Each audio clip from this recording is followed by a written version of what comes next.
Hey there, what's up Council? It's me, Chris, the Primogen, and I'm here today to talk with you guys about the upcoming title Heart of the Forest, which will be released right around now because I believe it will hit Steam roughly around the same time as the embargo is lifted. Now I'm trying something different today. I'm mostly just going freeform with a little bit of a pointer on my screen here, so I apologize profusely for any stuttering and repetitions of words. I am, as always, a little bit uncomfortable before the camera, but I want to do this for you guys. Now, Heart of the Forest is a Werewolf the Apocalypse game, a choose-your-own-adventure type game, even more so, I would say, than Coteries and Shadows of New York, both titles released within the last year. Coteries and Shadows are more of the kind of visual novel spectrum of the choose your own adventure. You have some influence over the story, but although not a lot. Night Road, on the other hand, is very sandboxy kind of choose your own adventure with a lot of options, a lot of stuff that can go wrong and will go wrong. I would say that Heart of the Forest is somewhere in between. I've played it a couple of times already, and I would say that the story can take widely different paths through this game. Not quite as much as Night Road, but still sufficiently enough that the couple of playthroughs I've done have been very, very different, with different endings, different characters interacting with me, and so on. This game, Heart of the Forest, is very werewolfy in that regard. It has a different way of storytelling. It feels more intimate. The themes are not quite as grand, perhaps, as Shadows and Coteries. You feel like this is a small part, the beginning of a story very much, and definitely something with a werewolf theme to it. I did do a video a little while back about Heart of the Forest when I got the demo for it, and if you want to check that out, it's going to be up here. Yep, I'm pointing in the right direction. It's going to be up here, a little link popping up. So if you're interested in learning more about the setting of the game, if you want to learn more about auspices, and if you want to learn a little bit more about the premise of the story, I would recommend you go watch that video. I'm going to assume that you are at least familiar with the basic premise of the story, but I will be mentioning some of the fundamentals. This game was designed and developed by the company Different Tales and is published by Walkabout Games. Both of them are Polish companies, I believe. Some of the core themes are, of course, environmental activism, troubled family, and finding your reason to be. These are all very common werewolf themes if you play those games. Werewolves are all about protecting Mother Gaia. That is a crucial core tenet of any werewolf game, that you are fighting against the worm, the great corruptor, and in some part the weaver as well, the one who builds all the technology and civilization, to kind of protect the balance of the world. Troubled families are a common theme as well, because werewolves tend to be very close to their inner rage. Even kinfolk, people who are related to werewolves but don't actually have the attribute to change themselves, can have a bit of a short temper and can often have very troubled childhoods, troubled family situations, especially if they don't have a connection to their werewolf family.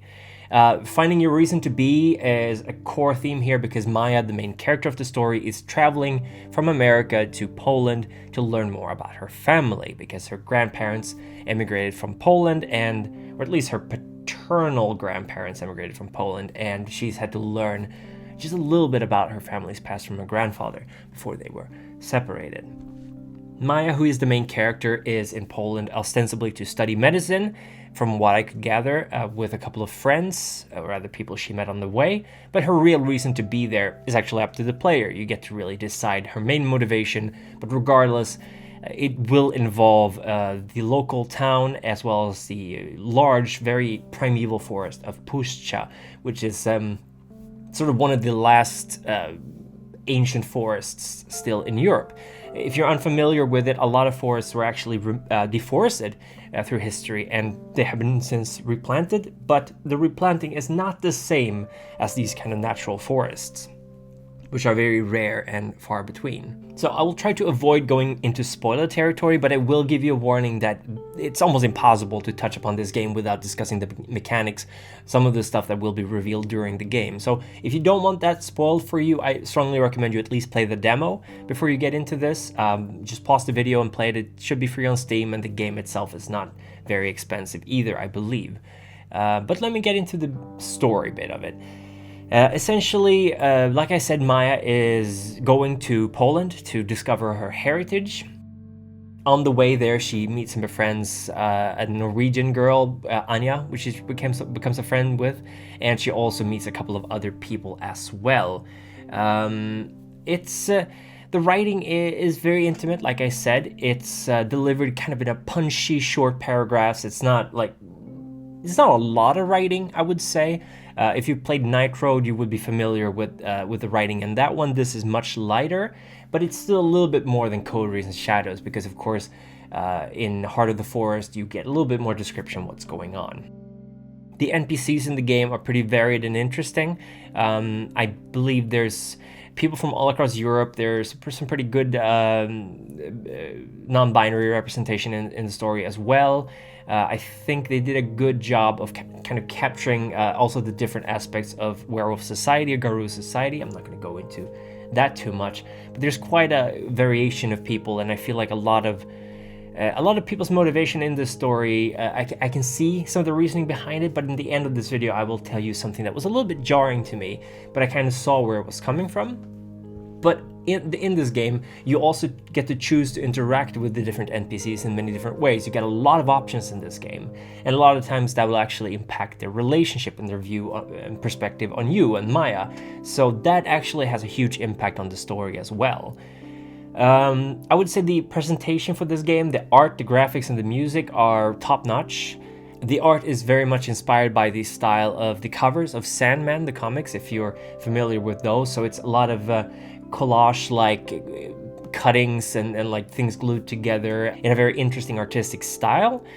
So I can strongly recommend the game just for the art itself. It has some really cool symbolism in it, which I discussed a little bit in my other video as well. The music is great. It's always kind of subtly in the background, and that is often not very distracting.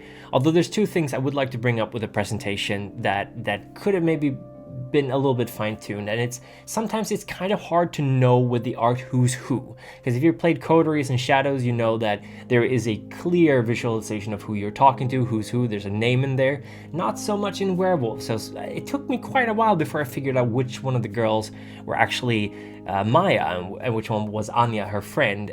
There are some subtle descriptions in the text, but that could have maybe been made a little bit clearer. The music and the audio as well, there's quite a bit of sound effects, forest, noises, stuff going on. If you leave the game running, it becomes a little bit apparent that there's some loops going on, and it's a little bit distracting at times. There's a lot of noise going on in the background. If you're reading it, it's not so bad, but if you just take a break to do something else and you got the sound on, it's quite, not overwhelming, but there's a lot going on in the audio. Lots of background noises. The voice acting, there is a little bit of voice acting for Maia. I don't believe that would be a spoiler to reveal, and I think that's been done really, really well, exceptionally well. I think it really conveys the scenes where it happens, really what's going on in those scenes. So that's really nice. I think also the text does a really good job. The text and pictures and illustrations do a good job in complementing each other in terms of describing the scenery, and I think they both kind of mesh really well in this game. The mechanics are, if you're familiar with Coteries and Shadows and basically visual novels, there are key events that will happen. However, there is quite a bit of choice involved in this game. Certain NPCs may show up, may not show up. You can certainly choose different threads to follow with your story. And NPCs, this is maybe a little bit of a spoiler, but death can happen both to Maia and to NPCs in this game. So that is something you should keep in mind. And it really does matter what kind of choices you make. So your choices can have a fairly large impact on the story in itself. However, some decisions you get to make a lot of decisions in this game, but some of the decisions you get to make it's a little hard to know if they are actually having an impact on the story or not, which is, I mean, that's how real life works. You don't always get to decide what your choices result in. But in this game, it was a little bit like, is this an important decision or is it not? And this was especially noticeable because rage and willpower and health are three of your core mechanics in this game.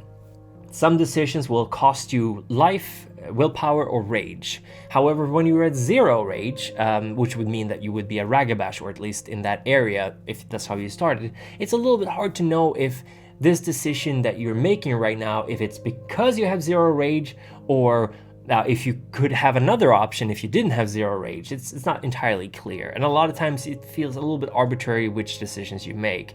But I guess that's how life is. Sometimes you have important decisions, sometimes you're just going to decide which shoe you're putting on at first in the morning. There are vastly different outcomes to the story. That's something I really want to bring up, that I played through this game twice. I'm on my 3rd playthrough right now. Both endings extremely difficult. The general framework of the situation is similar, but the results were very, very different. And something that impacts the story a lot is your rage, because your rage and your decisions before... Spoiler, you turn into a werewolf in this game. Some of the decisions you make in this game affect your rage and your choices in turn affect which auspice you're going to have. And auspice is which phase of the moon you're in. Again, that's explained more thoroughly in my other video. So your role in werewolf society is pretty much decided by your decisions in this game, which I think is a nice touch. There's also, again, spoiler, werewolves. All 5 forms of werewolves are covered in this game. So basically, you have human, near human, werewolf, near wolf, wolf. Those are the kind of different forms you take, and in a couple of places in the game, you actually get to choose which form you take. You can make some pretty bad decisions there. I made one that I very much came to regret, but it's there, and it gives you the option to choose and how to deal with different situations, basically. If you're new to Werewolf, if you're unfamiliar with the general premise, this game is pretty easy to get into. They explain a lot, and the stakes are extremely low in one sense, if you think of the werewolf setting. On the other hand, the stakes are also extremely high, because you're fighting for the survival of Puszcza. But that being said, you don't need to be an expert on werewolf. By the end of this game, you will know just enough to come by as a werewolf. You could definitely start playing the tabletop game, but there are some things that you might not know. So I think it's fair to say that this game will definitely be more easily accessible to someone who's played Werewolf or who's at least read the books, but it's a little bit of an info dump throughout the game that everything might not go 100%, but then again, you're also just becoming a werewolf in this game as well, so it shouldn't be too jarring for the person playing. Likewise, it's not too heavy on the lore. It doesn't go into a lot of the nitty-gritty of the werewolf setting, so you don't need to keep track of tribes, you don't really need to keep track of the triad. They will explain this to you, they will explain spirits, things like that, but a lot of your decisions will mostly be gut decisions, which I think was very appropriate. You will go like, okay, how do I respond to this? Rather than, are you going to side with this faction, or are you going to side with this faction? And if you don't know the difference, you'll be limited. It's not like that. So that's pretty good. It's a very personal story, like I mentioned earlier. The stakes are sort of low because it's mostly about Maia and Maia's relationship with her past, relationship with her ancestors' hometown, with the forest, and of course with the logging that's going on there. I would say that if you're looking to play Earthblood, for example, which is coming out next year, Earthblood is way bigger in scope in the sense that you're fighting against a branch of Pentex. If you are unfamiliar with Pentex, I have another video about that popping up here. I hope, if I remember to put that in there. Chris, remember to put that in there. And I feel like those stakes are a little bit higher in that regard. And now we're going into a little bit of spoiler territory, but I would say that this story does not talk too much about the enemies of the werewolves. It doesn't go into the Pentex, it doesn't go into Banes that much, it doesn't go into Fomori or even Black Spiral Dancers, things like that. As far as I could tell, I've only played the game twice, so maybe I missed something. And in that sense, I guess it was a wise decision to do, because it doesn't push all these things onto you, but it also kind of made an experienced werewolf player like myself be a little, what's their connection to that? Like, I was trying to dig a little deeper, and I couldn't find, again, in the playthroughs I did, couldn't find that really, so maybe if they make a sequel, which I hope they do, it would be really cool if they made a sequel. You can carry over Maia from the previous game. That would be nice. Maybe they could explore that a little bit further. But yeah, there's the key aspects of Werewolf. There's the Worm, there's the Weaver, spirits, the inter-tribe conflicts between werewolves is present as well. So that's really interesting. It's also potentially, like, some of the stuff I'm seeing, I'm a little curious if it's related to the upcoming Werewolf 5th edition. It doesn't really say anything about that, but I do think that there's some stuff they could have covered that they didn't talk about a lot, and there's some stuff that I'm like, wait a minute, what's going on here? And we're definitely in spoiler territory now because we're getting closer to the end of the video, so I would like to mention some things that I reacted to. Part of that is that I get a little bit the feeling that the okay, well, yeah, this is super spoiler. So if you haven't played the game, you might not want to listen to this. But Maia's ancestral tribe, or rather, well, yeah, I guess an ancestral tribe is Get of Fenris, which in a sense is presented in a little bit of a skewered way in this game. It's briefly mentioned. You cannot become Get of Fenris. I told you this is a spoiler warning. You get to pick from other tribes. And the explanation given by the other werewolves about the Get of Fenris, it feels a little bit prejudiced, which is fine, because in early editions of Werewolf, the Get of Fenris were very... they were a little bit iffy, let's just say that. They were kind of semi-fascist or even outright fascists. There were a group of Get of Fenris who were essentially neo-Nazis, and that got really toned down in later editions of Werewolf. They were like, yeah, the Get wiped those out. They don't want to have racial purists, stuff like that. But that stuff is referenced in this game, sort of, by the other werewolves. They're also saying that the Get of Fenris very much take joy and pleasure in killing humans. And there is a character who is a Red Talon, and as we all know, the Red Talons really don't like humans. And I get the feeling that they kind of baked the red aspect of the Red Talon into Get of Fenris, because the Red Talon character is not super anti-human. Although, of course, that's a little bit of a stereotype, but it does feel a little bit weird that the Get of Fenris kind of get the boot. And there is no, again, I played twice, there is no, like, further explanation on that. Like, maybe they could have had something happen, like maybe you can redeem the name of Get of Fenris. Maybe you'd be like, I want to be Get of Fenris because I am my own person, but I also want to stand up for my dead relatives. Although what you learn about Maia's past, it's a whole thing. I'm not going to go too much into that, but there's stuff you learn about her past that's kind of like, oh shit, they were maybe not great people. So it's something that I definitely reacted to and I thought a lot about. I'm not personally a huge fan of Get of Fenris. That's not really my tribe of choice, despite being Scandinavian. Maybe because I'm Scandinavian. But I do feel like they got a little bit of an unfair treatment there. And again, maybe that's something in V5. Who knows? Maybe, or W5. Who knows?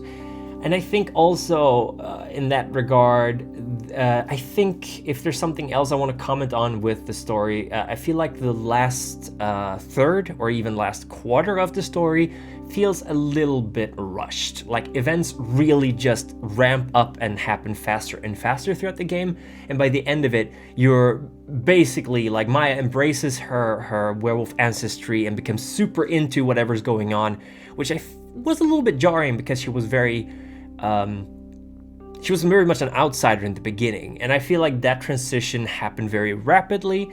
It's kind of similar in a sense to the ending of Coteries of New York, which felt very rushed, but they do tie up the ending nicely in Werewolf Heart of the Forest. The ending is satisfying. Well, at least my second ending was, I died in my first ending. I was killed by an NPC that I was mean to.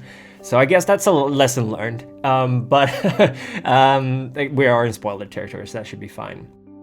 Overall, I would say Heart of the Forest is a solid game. It's another choose your own adventure visual novel kind of thing. So if that's not your jam, I still think you should check this out. It's different enough from Coteries and from Night Road to stand out. Beautiful artwork, beautiful writing. I really emphasize with Maia, they did her character really well.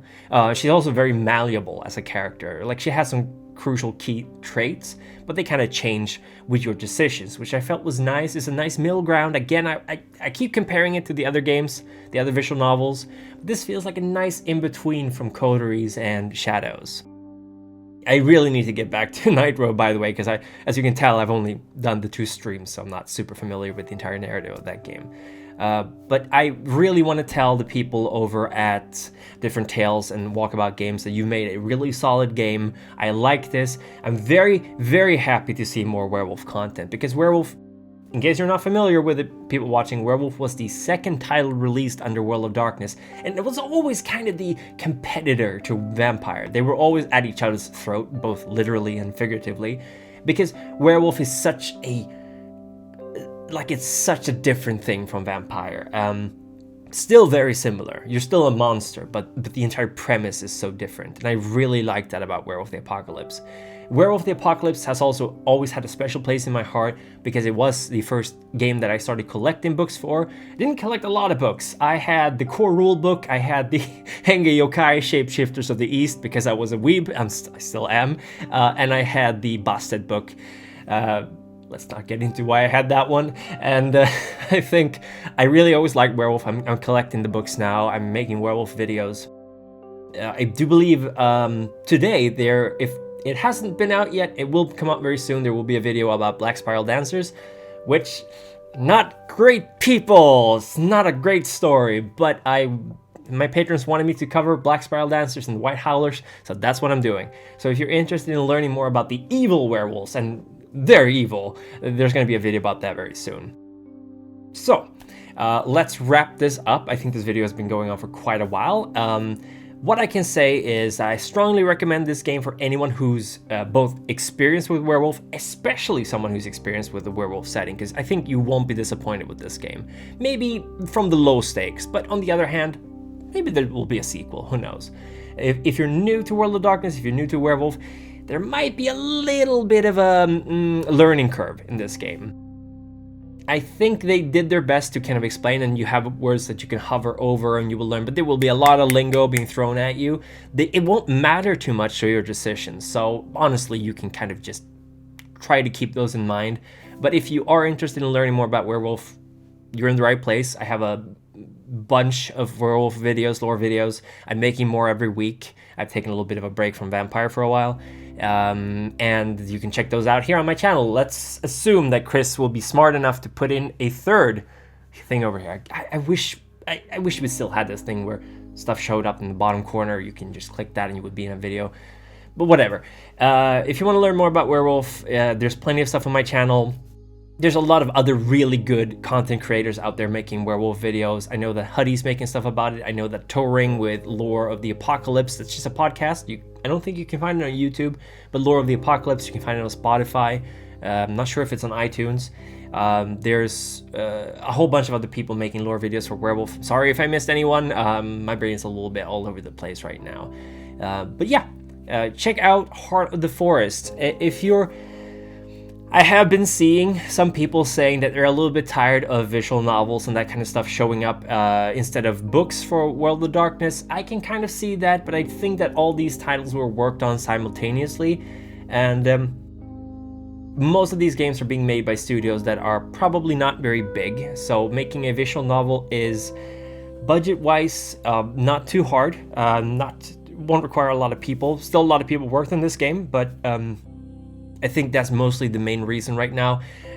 If you're unfamiliar with the situation with World of Darkness and Vampire and everything like that, V5 got released about 2 years ago. It's been a shaky journey. It's recovering now. There's books being published, books being written, but 5th edition has had a little bit of a troubled kickoff. So I think we're around the beginning where the wheels are really starting to turn now, and we're going to be seeing more content. You got Bloodlines 2 coming up, hopefully 2021. I say hopefully because it got delayed to 2021. It was supposed to be out this year. We also got Earthblood. Earthblood is coming out in February, I believe. There is also Wraith, a VR game, horror game looking pretty creepy. That's going to come out in 2021 as well, I believe, or is it 2022? There's also a whole bunch of comics. There's got Winter's Teeth. You've got some novels that were released. You've got a whole bunch of board games and card games coming out. So there is a lot of stuff coming out. You can check out, I made a video. God, I'm just promoting my own stuff here, but this is the corner. Chris put in a link to everything that's coming out for World of Darkness, because I did make it like an hour-long video about that. So you can, if you want to know what's coming in the upcoming years, go check that out. And also laugh at how incredibly wrong I was about everything if you're watching this from the future. Anyway, I think that's about it for now, Council. Thank you everyone for showing up and watching this. Go get Heart of the Forest if you're into werewolves, because I know I am and I enjoyed the game. Let me know in the comments what you think. And until next time, awoo, I guess? I don't know. I'm still trying to find a good catchphrase for werewolf. Like, I think the end times is coming is kind of just ripping off my vampire one. So, awoo, we're werewolves, I guess. Anyway, thank you everyone. Have fun and play the game. And let me know what you think about the game. And until next time, bye-bye.